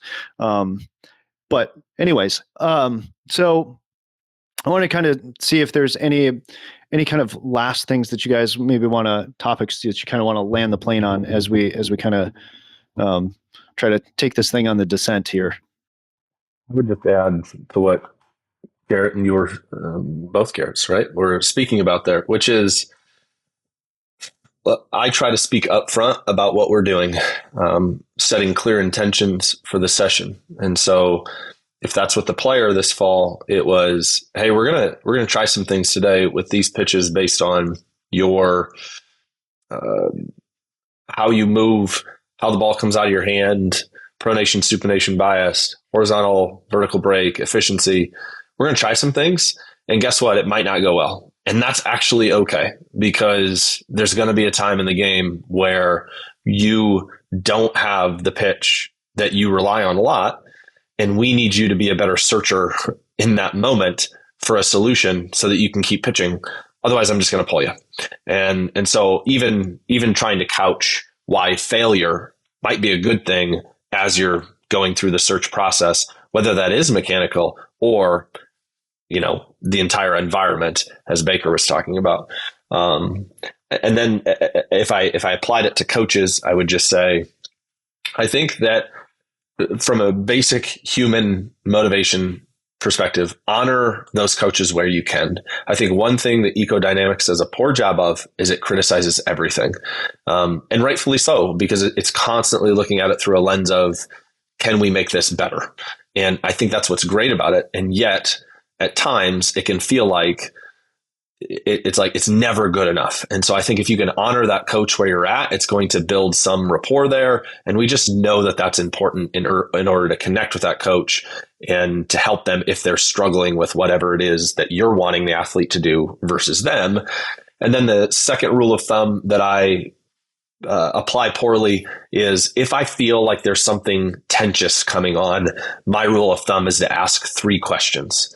And if I can figure out a way to ask 3 questions, I can usually get somewhere good with that person, because then I'm in seek to understand mode instead of I already understand what your objections are, and so I'm going to correct them. I probably don't know what they are. And so if I feel a little bit of tension in the conversation, I'll work really hard to ask 3 clarifying questions, and that usually shows them, again, that I'm interested in learning, because they might know something different, or they might mean something totally different. We were at the SMSC and a guy asked a question and Tyler started answering it. And then I asked a clarifying question and he said something different. And Tyler told me later, like, I'm really glad you asked that question, because like the first way I answered it was not at all what he was asking. And so just that act of asking clarifying questions can actually help get you somewhere as well. So when you're talking about asking 3 clarifying questions, is your goal to just try instead before you start talking, your goal is to ask 3 questions, or are there 3 specific questions that you like to ask when you start to notice that you're not on the same page with somebody, they're starting to feel defensive, or you're starting to feel defensive? What can you explain a little bit more of like what that looks like more specifically there? Yeah, I think it's more of a just ask any 3 questions that come to mind that are vaguely connected, because number one, this comes from my own probably form of life, my own personality, is that I am going to be a little bit more ready to be on the defensive and have a rebuttal. And so that can put me in a learner's state of mind and not a defensive state of mind. And so I would say I don't have questions like good ones just in my pocket that I start with. But I do think that it's much easier to tell me, so if somebody's worried about what they're doing, like, oh, if you have them search for the bat tip, I would start to ask questions like, oh, what are you concerned about might happen? Well, I'm concerned about X. Oh, okay. That's different than what I thought. Well, how might I apply that? Like, do you think like, oh, it's going to mess up his swing because he has this really good swing? I go, that totally makes sense. I understand that. What happens when that ball is thrown really low in the zone and it's like a breaking ball versus a fastball up? Is that swing the same thing? Or I'm trying to better understand your point of view. And if I can just start to connect with them and with their thoughts, sometimes, even as I'm asking questions right there, trying to give you an example, I'm trying to sort of make myself sound like I'm actually interested, which is hard for me. And so I think that's also a skill to build, but I should be interested in that. So yeah, 3 general questions to better understand their position. Then maybe you'll be able to actually address the thing with them better. And I do think that in that moment, they feel a little cared for. And I've had situations where they can't answer the 3 questions, and that pretty much ends the conversation in a good way, because they're like, I don't even know why I do those things. I go, okay, that helps. That's helpful. Maybe we can just search then. Maybe it doesn't. Maybe it's not a big deal. So to kind of transition a little bit, since it's been a little bit since I've gotten to have Robert on and Baker on, what have you guys been up to? Did you guys want to kind of give a brief update on yourselves, what you guys are up to, and what stuff have you been doing? And then 2, if you're doing any stuff that people should be following, let them know where they can find some of that cool new stuff that you're doing.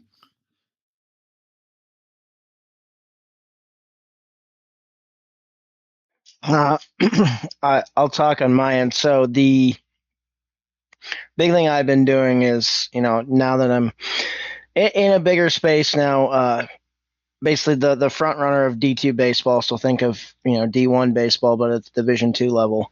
Launched a website, diviibaseball.com. And we have, the social media following. We're almost to 20,000 followers on Twitter/X, whatever you want to call it.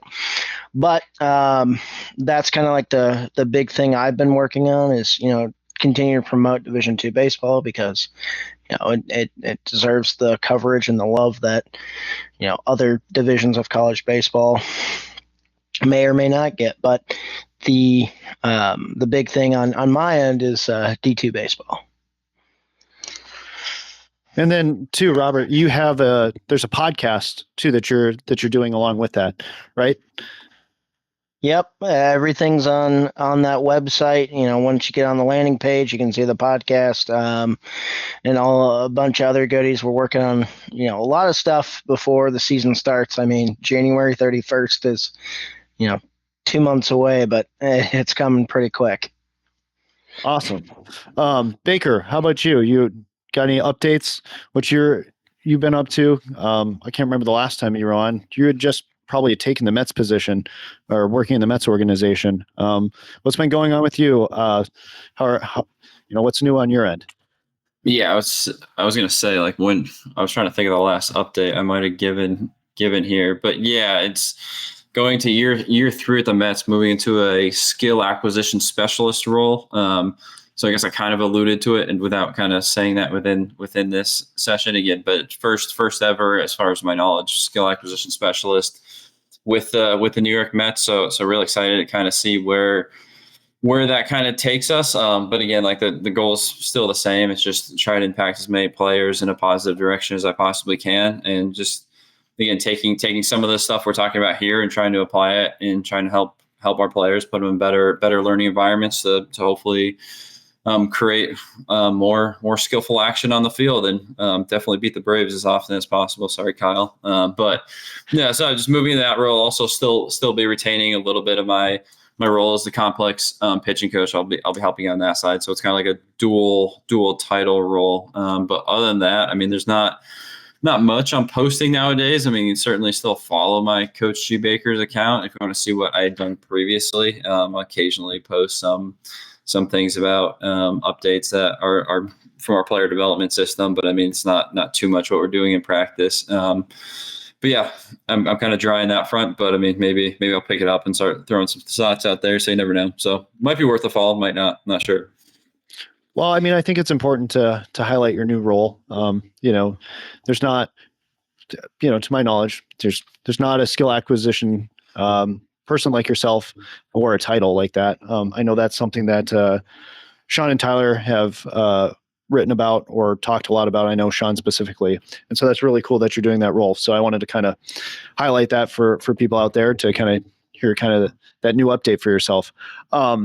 Kyle, one question I normally like to ask guests is, what are some resources that you would recommend people check out? It doesn't have to be specifically baseball, but what are a few resources that you think would be useful for people? And then also, where can people find you if they want to follow you and learn more about yourself? I will say, I've listened to a few podcasts. So I'll try to be as unique as I can. I would say the thing that we haven't mentioned yet, whether it's, the Emergence stuff or any of that stuff, is Rob Gray has a kind of a Patreon. You can pay, I think it's $10.70 a month, and you get 1 to 2 Zoom calls where people just come in and they ask questions. And the thing that was really helpful for me within that, it's still helpful. I still love them and attend them.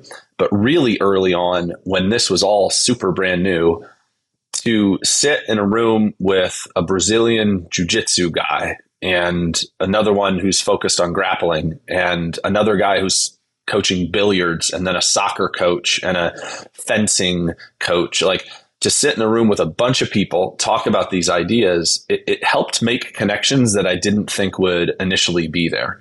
So there's absolutely a space now where I'm pushing more into the how can I do this within baseball? But I think in order to understand the ideas, I really needed to see them fleshed out in other areas and how other people were doing it. So really good conversations there, and you get to see people actually ask Rob questions, and the whole group kind of answers them, and you get to see a lot of people in different forms, different walks of life, people who are just jumping in versus people who've been in it for years. And so that's been really helpful. And I would encourage you. It's super cheap, man, $10 a month. And I do think that there's a part of me, it was my first monetary like purchase for Ecodynamics World. And part of the reason I did it is like, I'm going to put something on the line here. Like, I'm going to put some sort of monetary value on the line that's ongoing, that's going to require me to, push into this. So That's the thing I would suggest that's been really helpful for me.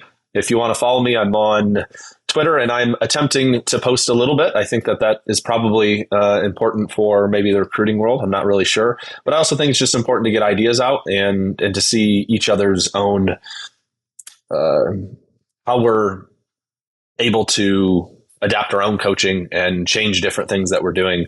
I think it's just Kyle Dupic, if I'm not mistaken. But there's not many DUPIC people out there in the world. So I'm pretty sure if you type it in, you will find me rather quickly. Awesome. Well, I hope you guys enjoyed today's podcast. Until next time.